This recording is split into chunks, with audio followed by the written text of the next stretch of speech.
Want use చేసుకొని sentence చెప్తారమ్మా. Okay నాన్న. వాంట్ అంటే కావాలి. ఓకే, వెరీ గుడ్. సరే చెప్పండి నాన్న. I want ice cream.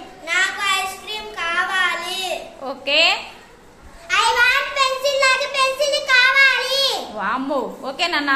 I want book. నాకు బుక్ కావాలి. ఓకే. I want phone. నాకు ఫోన్ కావాలి. Oh, do you want phone Mohit? Yes madam. Okay నాన్న. I want pen. నాకు పెన్ను కావాలి. Oh, very good. I want new dress. నాకు కొత్త dress కావాలి. సరే, బహుశా మీ మమ్మీ డాడీకి చెప్తాను కొత్త డ్రెస్ కొనిపెట్టమని. Okay, very good. I want flower. నాకు ఫ్లవర్ కావాలి. ఓకేనమ్మా. Madam madam, I want ragi java. నాకు రాగి జావా కావాలి. మీకు రాగి జావ కావాలా? సరే నాన్న, ఆంటీ చెప్తానమ్మా.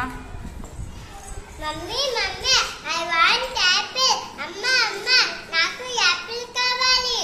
ఓ, ఓకే చిల్డ్రన్. ఇలానే మీరు కూడా ఇంటికి వెళ్ళాక మీ మమ్మీని కానీ డాడీని కానీ ఎవరినైనా కూడా మీకు ఏమైనా కావాలి అన్నప్పుడు వాంట్ ని యూజ్ చేసుకొని ఒక సెంటెన్స్ ని ఇలానే అడగండి. ఓకేనా? Very good.